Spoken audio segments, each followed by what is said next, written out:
Assalamualaikum warahmatullahi wabarakatuh. Halo, apa kabar? Bagaimana sahabat Pak Aji? Pada kesempatan ini saya akan menyampaikan tutorial yang terkait dengan bagaimana cara membuat permohonan paten. Ya, buat permohonan paten itu mudah dan bermanfaat, tidak terlalu sulit, sangat besar manfaatnya. Ikuti sajian berikut ini.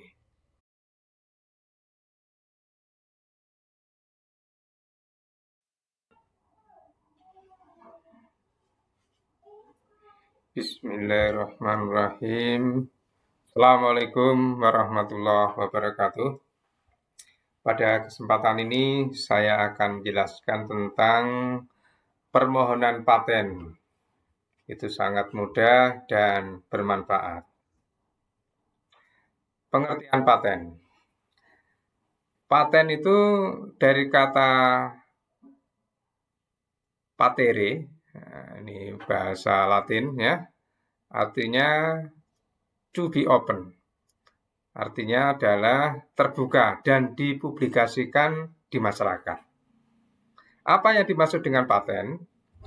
Paten adalah hak eksklusif inventor. Jadi paten adalah hak eksklusif inventor atas invensi di bidang teknologi.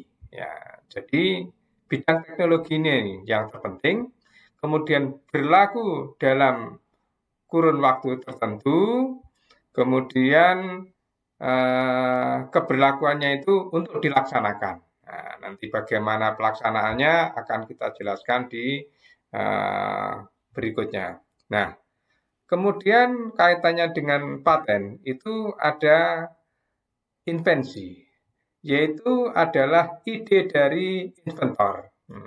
Dituangkan dalam bentuk pemecahan masalah dalam bidang teknologi. Nah, jadi invensi itu adalah ide dari inventor. Inventor itu adalah penemu. Nah, bagaimana sifat-sifat paten? Nah, sifat paten itu yang pertama adalah novelty. Ada kebaruan. Jadi betul-betul ada yang baru, bukan sama dengan yang lama. Artinya belum pernah diterbitkan. Yang kedua, useful, bermanfaat, mempunyai nilai guna. Nah, kalau paten erat kaitannya dengan industri, erat kaitannya, artinya secara umum mengarah kepada untuk produksi industri, tetapi tidak dalam arti sempit, tetapi bisa lebih luas. Kemudian sifat yang berikutnya adalah non-obvious. Sebelumnya belum pernah ada. Artinya tadi ya mirip dengan kebaruan tadi itu ya. Kemudian terpenting adalah non-nature. Artinya apa? Yang bersifat hukum alam itu tidak bisa dipatenkan. Ya. Misalnya hukum gravitasi misalnya. Nah, cuma saya kurang tahu persis hukum alam yang seperti apa. Tapi nanti oleh bagian pengoreksi akan dilihat apakah ini nature atau non-nature. Masa berlaku paten itu 20 tahun, kemudian paten sederhana itu 10 tahun. Nah, perbedaan paten dan paten sederhana akan dijelaskan di layar berikutnya. Nah, masa berlaku tersebut tidak bisa diperpanjang. Nah, jadi setelah masa berlakunya habis, paten itu untuk bisa diketahui untuk umum. Nah, artinya ya bisa dicontoh, bisa dipakai. Nah, namun demikian, paten juga ada batasan wilayah berlaku negara tertentu. Tetapi beberapa hal ada yang dipatenkan sifatnya internasional. Nah, tapi nanti kita bahas di sesi berikutnya. Nah, apa manfaat paten? Nah, manfaat paten itu adalah bisa diartikan sebagai bentuk perlindungan hukum bagi penemu atau inventor. Kemudian juga bisa berarti penghargaan moral. Nah, sudah susah payah membuat, penghargaan moralnya adalah dengan paten. Nah, di balik paten itu juga punya manfaat ekonomi atau lebih spesifik juga finansial karena memang bisa mendatangkan uang. Nah, ya. Bagi perusahaan itu juga bisa sebagai aset mendapat kepercayaan dari masyarakat. Oh, ini memang dipatenkan ya, seperti obat itu kan orang mempunyai persepsi kalau itu obat paten dianggap lebih bermutu. Nah, saya kurang tahu persis anggapan itu benar atau tidak, tapi kalau generik mutunya relatif dipertanyakan. Ada yang begitu, tapi mohon maaf saya tidak ingin membahas tentang hal itu. Bisa benar, bisa tidak ya. Kemudian indikasi juga peningkatan kapasitas ibad. Nah, suatu negara banyak patennya berarti kapasitas ibadnya lebih tinggi dibandingkan dengan yang lain. Juga bisa diartikan sebagai bentuk daya saing industri. Nah, kemudian yang terpenting bagi negara itu paten itu sebagai aset, aset negara. Jadi kayak ya namanya aset ya, punya nilai ekonomi dengan segala macamnya. Oleh karena itu negara itu punya kepentingan, punya arah bagaimana menggiring supaya paten dalam suatu negara itu bisa banyak. Ini contohnya. Nah, Universitas Brawijaya ini selama COVID tahun 2020 termasuk terbanyak sehingga dapat penghargaan dari DKI, Dirjen Kekayaan Intelektual. Nah, kemudian LIPI secara nasional itu dari tahun ke tahun kumulatif tinggi di Indonesia, sekitar 750 paten. Nah, kemudian di suatu negara ini kalau kita lihat ini ada Cina, Amerika, dan seterusnya. Secara jumlah Cina mempunyai paten tertinggi, nah, tetapi kemudian baru ranking kedua Amerika secara jumlah.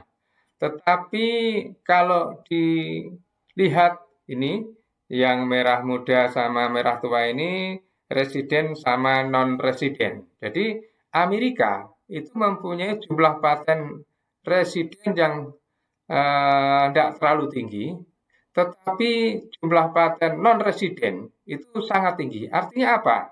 Orang-orang luar negerinya Amerika itu banyak yang mendaftar di Amerika. Nah, ini tadi kaitannya dengan keberlakuan tadi. Nah, karena di Amerika itu industrinya juga berkembang pesat, sehingga kalau dipatenan di Amerika itu mempunyai nilai ekonomi maupun nilai finansial. Nah, itulah kenapa sebagai suatu aset atau ekonomi negara.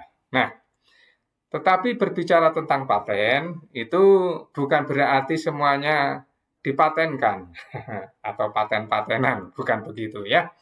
Tetapi saya menyebut ini istilah saya saja, namanya kontra paten. Ada sesuatu hal yang tidak perlu dipatenkan. Beberapa orang mempunyai pandangan, oh ini tidak perlu dipatenkan. Apa itu? Yang pertama adalah open source licensing. Nah, ini yang software yang terbuka, open source itu tidak dipatenkan. Nah, alasannya apa? Lebih berdaya guna. Tidak bayar, orang bisa memanfaatkan. Bahkan untuk menguatkan ada komunitas penggunanya.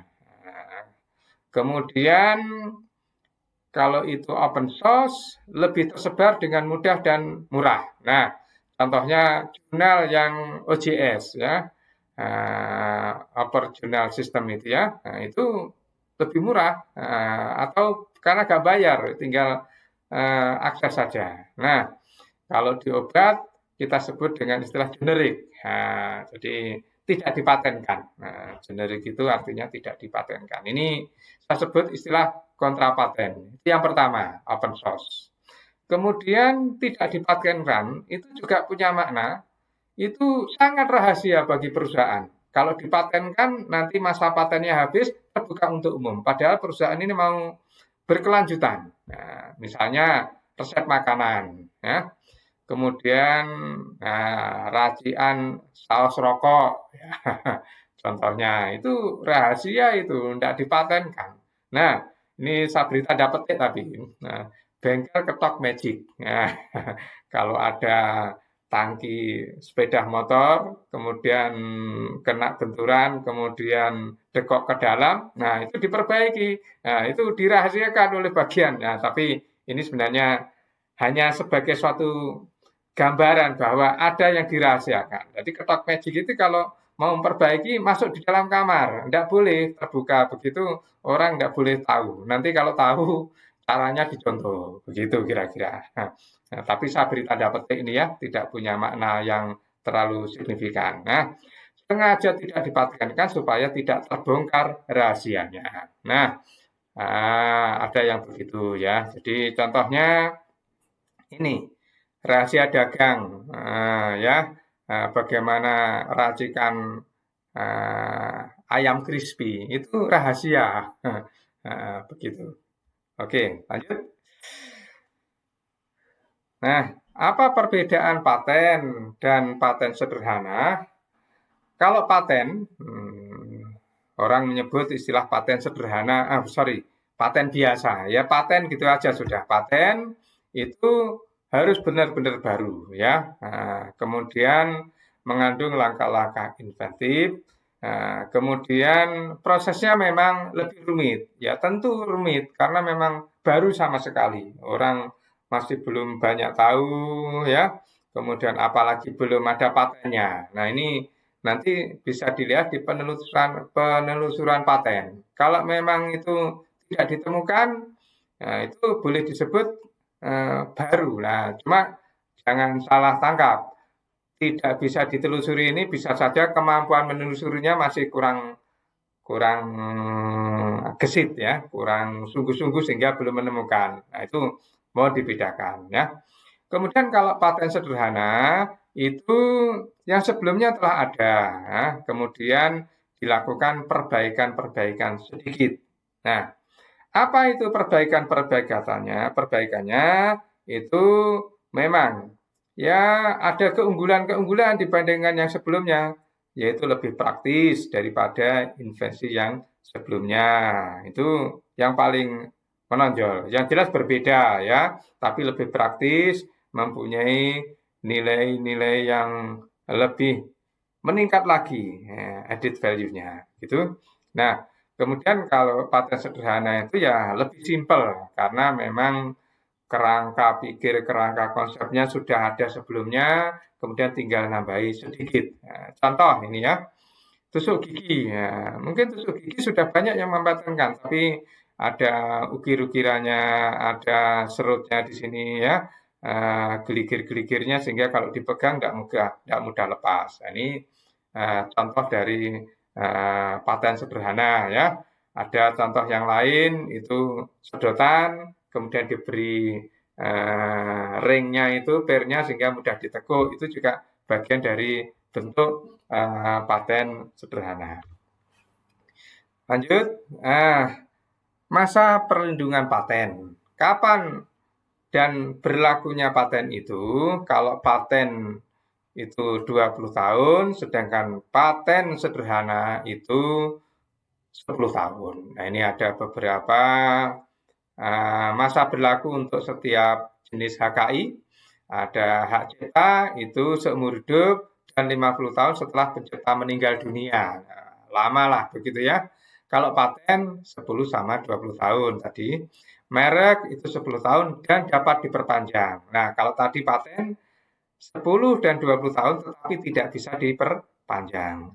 Kalau desain industri 10 tahun, kemudian desain tata letak sirkuit terpadu 10 tahun, rahasia dagang tidak terbatas sampai terungkap rahasianya. Nah, ini sampai terungkap rahasianya.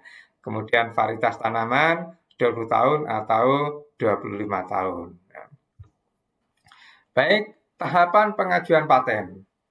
Apakah langkah-langkah yang perlu dilakukan di dalam tahapan pengajuan paten?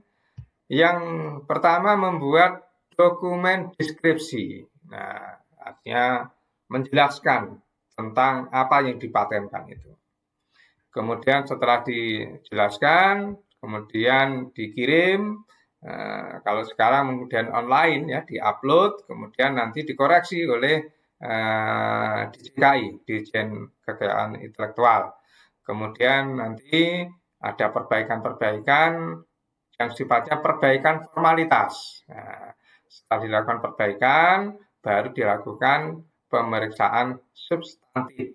Jadi ketika formalitas masih belum berbicara substantif, baru bentuk filenya, kemudian abstraknya harus dipisah dengan dokumen deskripsi dan seterusnya itu ya.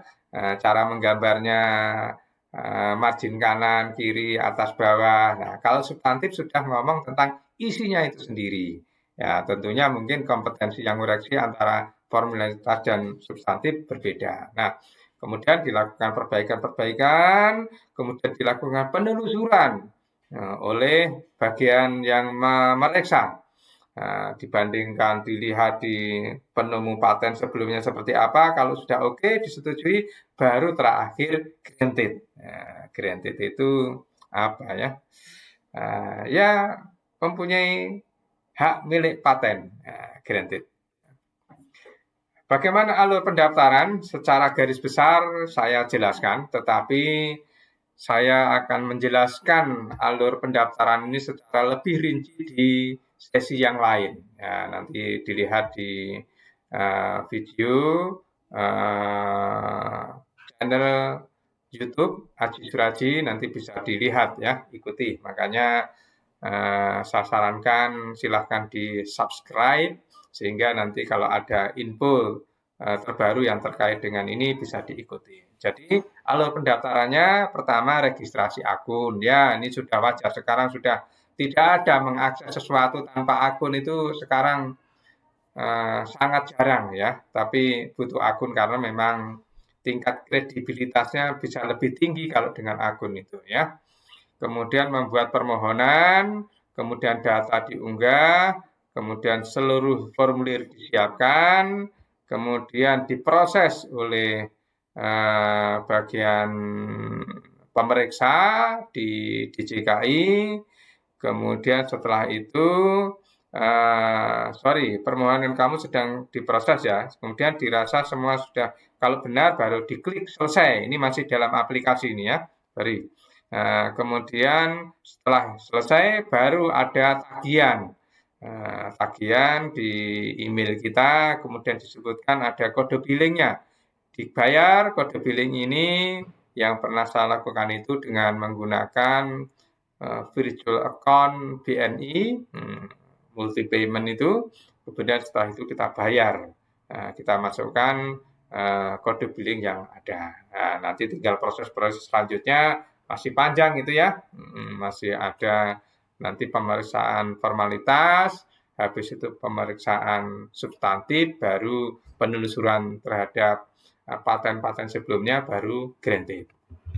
Oke, apa dokumen yang perlu disiapkan? Ya, ada setidak-tidaknya 5 dokumen yang utama. Ya, nanti ada dokumen-dokumen tambahan, surat pernyataan dan segala macamnya. Tapi saya lebih fokus kepada penyiapan awal, yaitu deskripsi permohonan paten. Nah, itu dibuat 2 bahasa Indonesia dan bahasa Inggris. Ada slotnya itu. Jadi bahasa Indonesia diupload, kemudian bahasa Inggris juga diupload untuk deskripsi permohonan. Nah, abstrak cukup bahasa Indonesia saja. Nah, ini filenya harus PDF. Yang tadi nomor 1 juga PDF. Kemudian klaim itu bahasa Indonesia, diisikan langsung di aplikasi. Namun demikian di dalam deskripsi juga ada klaimnya. Nanti tinggal kita copy paste dari deskripsi kemudian dimasukkan di aplikasi. Kemudian gambar teknik dalam bentuk PDF, kemudian gambar publikasi dalam bentuk JPG atau PNG atau berbasis gambar. 5 file utama ini yang perlu disiapkan oleh pemohon. Nah, masuk ke masing-masing penyiapan dokumen tadi. Yang pertama adalah outline deskripsi seperti apa. Ya, ada judul. Ya, ini harus huruf besar, tidak boleh ada garis bawah. Ya. Kemudian ada bidang teknik, ada latar belakang, ringkasan, kemudian uraian singkat gambar, kemudian uraian lengkap. Nah, perlu diketahui bahwa deskripsi ini tidak boleh lebih dari 30 halaman. Ya. Kalau lebih dari 30 halaman, ya kena cas ya per halaman, ada bayarnya. Nah, kemudian keterangan tambahan tidak boleh, harus ada nomor halaman dan nomor baris. Nah, kemudian di dalam file deskripsi itu hanya ada deskripsi saja. Artinya apa? Tidak boleh ada abstrak. Walaupun di dalam template-nya itu abstraknya ada, tapi kalau diisi, dibiarkan tetap dia ada di situ, jadi koreksi itu. Nah, nanti abstrak harus dibuat file terpisah. Nah, begitu koreksinya dari DJKI. Lanjut. Nah, setelah deskripsi kita masuk tentang apa isi dari masing-masing bab di dalam deskripsi tadi. Invensi itu berbicara tentang mengenai apa, kemudian berhubungan dengan apa. Sudah ada kalimatnya, template-nya. Ya. Kemudian latar belakang invensi. Nah, telah dikenal dan digunakan untuk apa? Ini dijelaskan berkaitan dengan apa. Kemudian ada kalimat juga yang harus nanti dilengkapi. Juga telah diungkapkan sebagaimana terdapat pada paten titik-titik, nomor titik-titik, tanggal titik-titik dengan judul titik-titik, di mana diungkapkan bahwa bla bla bla, namun invensi tersebut masih terdapat kekurangan. Nah, kekurangannya disebutkan di sini. Nah, disinilah sebenarnya rohnya dari paten sederhana itu. Sudah ada sebelumnya, kemudian kita identifikasi yang ada itu seperti apa, kekurangannya apa. Nah, di sini nih. Nah, kalau bisa ini baru satu invensi. Nanti kita cari memang kayak mencari di daftar pustaka itu. Tapi gampang mencarinya. Ini tinggal Anda tulis paten gitu ya. Kemudian apa topiknya nanti muncul. Nanti kata-kata kuncinya bisa silahkan disimulasikan berbagai macam kata kunci kalau memang belum ada yang relevan. Nah, ini invensi yang terdahulu, yang pertama seperti apa, kemudian yang berikutnya lagi, yang lainnya seperti apa lagi, ya 3 atau 4 yang relevan seperti apa. Menurut saya sekitar 3-4 sudah cukup untuk mereview invensi yang lalu.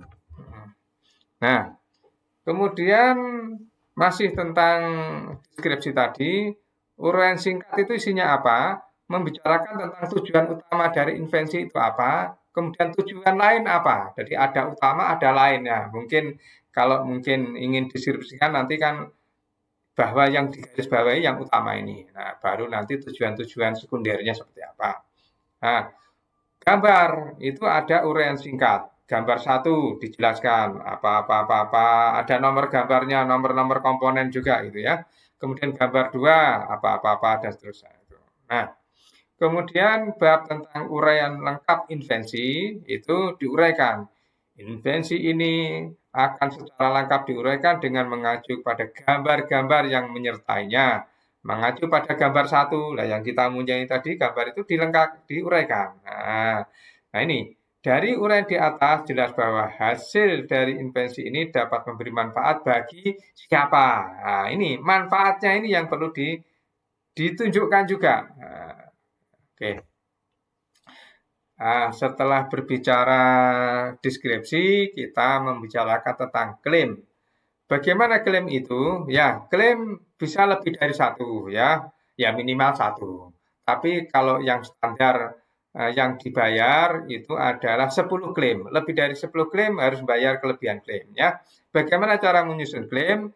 Yaitu klaim pertama, suatu judul invensi ini yang terdiri dari apa dan apa yang dicirikan dengan apa. Nah, ada ciri-cirinya ini yang disebutkan klaimnya seperti apa. Nah, begitu ya.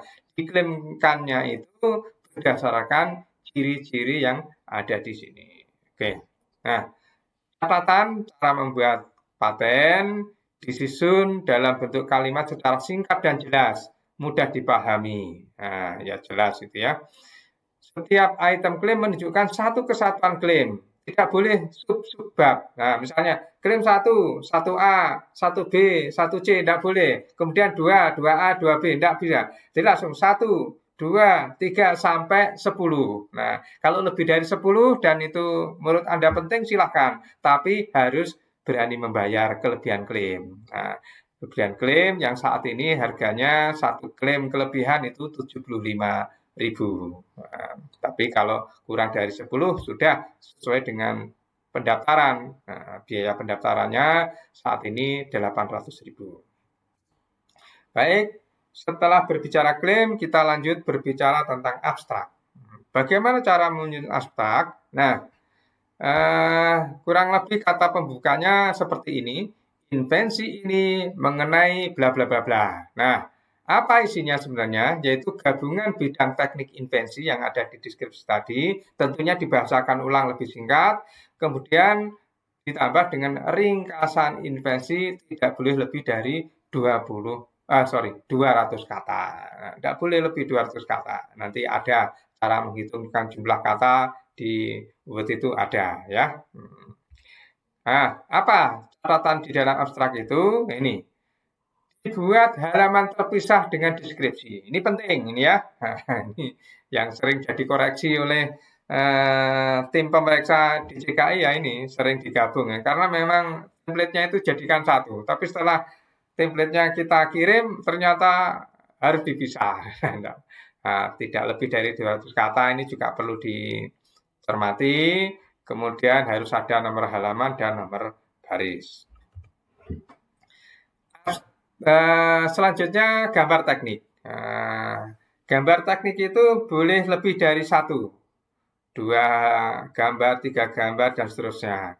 Nah, artinya apa? Kalau gambar nanti ada gambar teknik, ada gambar publikasi. Kalau gambar publikasi itu hanya ada satu gambar, tapi kalau gambar teknik lebih dari satu. Nah, boleh berupa bentuk fisiknya seperti apa, kemudian kerangka kerjanya seperti apa, dijelaskan di sini, kemudian alur tahapan-tahapannya dijelaskan di sini. Boleh itu ya.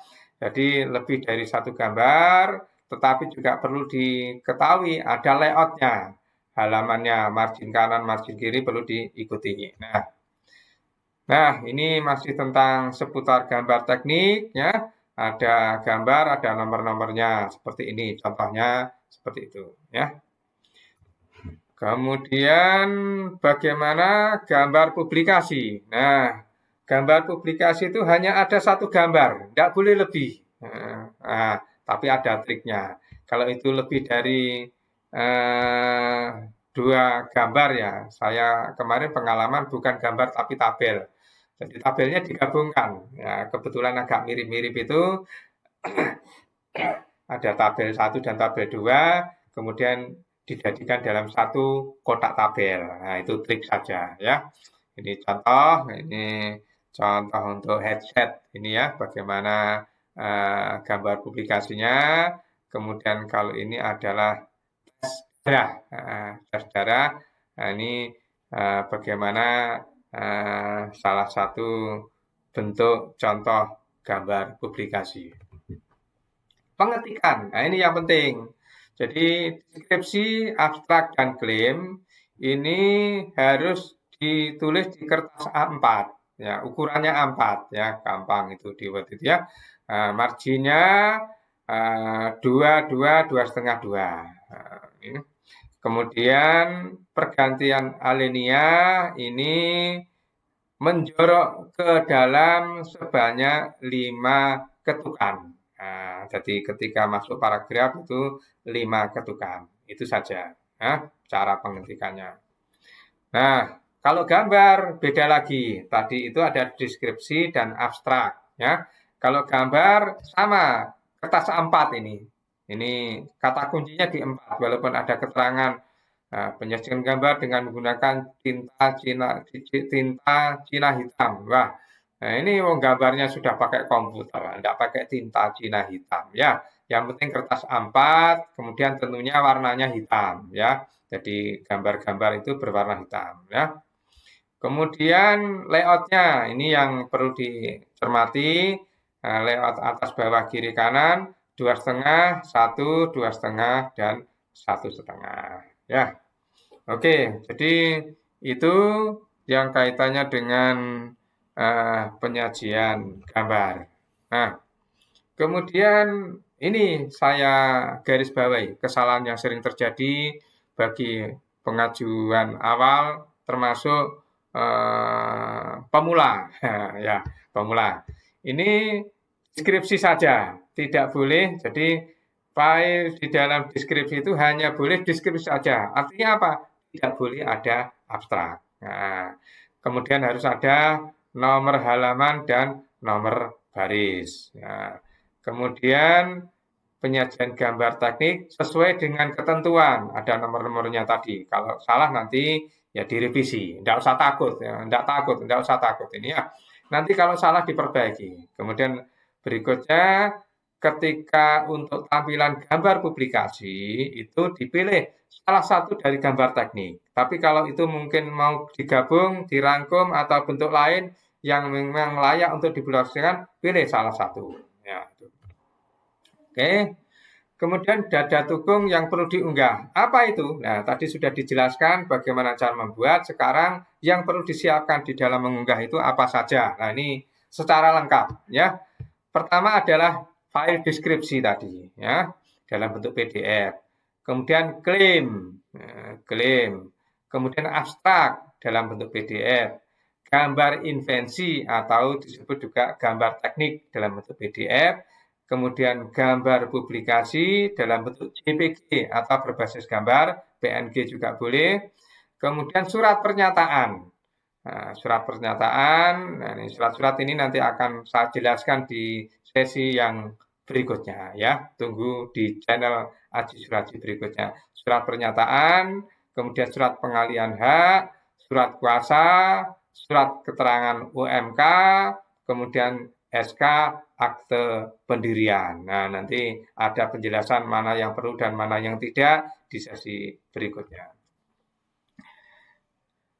Nah, ini contoh punyaan saya. Jadi,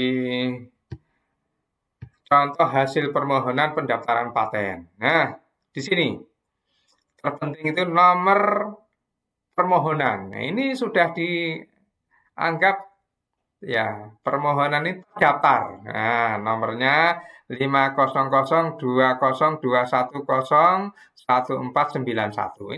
Ini cara mendaftarkan. Jadi setelah diunggah sudah dibayar, langsung dapat ini. Inilah mudahnya itu menurut saya. Jadi mudahnya itu langsung dapat. Nah, manfaatnya. Nah, manfaatnya tentunya tadi ya di depan aset negara dan bukti kepemilikan. Tapi dalam kaitannya ini saya akan tekankan sebagai dosen ini bisa menjadi salah satu persyaratan untuk pengajuan penelitian dikti. Ya, ini sehingga terdaftar. Status terdaftar sudah bisa di sini. Walaupun itu paten sederhana. Nah, seperti ini paling begitu diajukan sudah dibayar, kemudian langsung kita dapat tanggapan, langsung status daftar. Nanti soal ada perbaikan-perbaikan nanti sambil jalan. Yang penting sudah terdaftar dan sudah register. Nah, ini saya ajukan pada tanggal 26 Februari 2021. Nah, sangat bagus. Nah, kita lihat di sini. Jenisnya paten sederhana, jumlah klaimnya 3. Jumlah klaim 3 berarti tidak lebih dari 10. Berarti tidak perlu bayar tambahan klaim. Jumlah halaman hanya 9. Nah, maksimum 30 halaman, ini 9 sehingga tidak ada tambahan biaya kelebihan halaman. Nah, kemudian judul, abstrak, disiapkan di sini, nanti juga jadi selain diunggah, itu juga dimasukkan di sini abstraknya. Kemudian di sini permohonan atau pemohon aplikan, nama Aji Suraji, ini alamatnya, kemudian ini email dan nomor telepon, dan seterusnya. Di bawah masih ada, ini hanya saya crop bagian yang atas saja. Oke, begitulah para sahabat Pak Aji, penjelasan saya tentang bagaimana proses penyusunan paten.